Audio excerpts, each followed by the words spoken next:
Сәлем баршаңызға. Бүгін сіздерге осындай швейцарлық меренганың рецептімен бөлісемін. Бұндай меренгамен торттың бетін әлесеңіздер болады. Ол үшін бізге жұмыртқаның ағы қажет, қант қажет. Жұмыртқаның ағына қантты қосып, бу моншасында ерітеміз.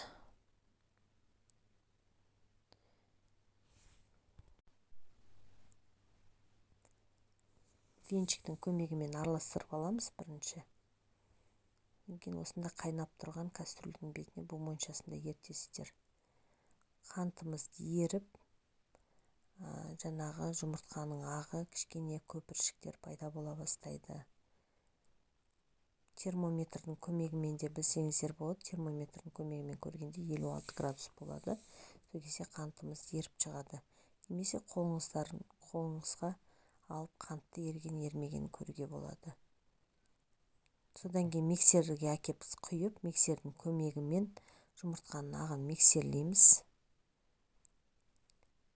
Мен осындай жағдай болған кезде кішкене миксерлегеннен кейін лимонның согын құясыздар.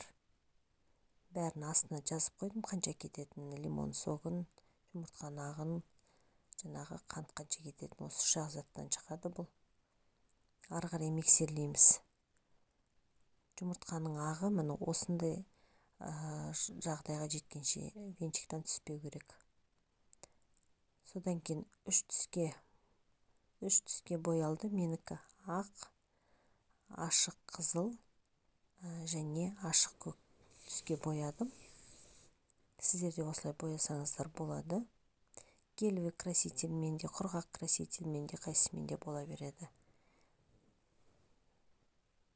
Кондитерлік мешокқа салып, осылай үш түсті орналастырып аласыздар бірінші. Өздеріңіздің қалауларыңыз бойынша насадкалар қолдануға болады. Міне әртүрлі гүлдер түсіретін. Менің осындай үшеуі дайын болды.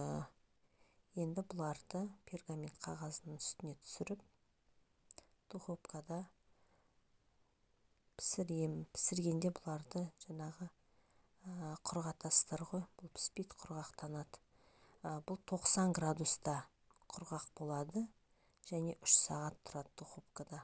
Духовканың бетін арасында ашып қойсаңыздар да болады, буын шығарып.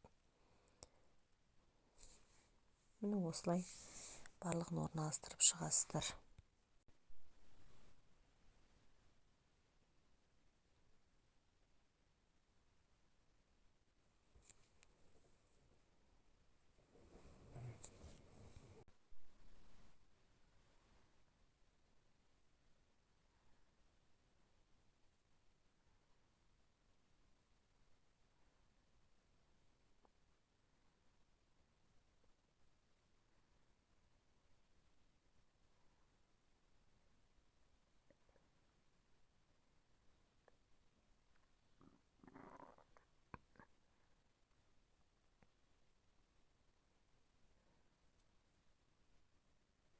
Духовкамызға салып, міне осылай құрғатып аламыз. Осындай күйге жетеді міне ортасы.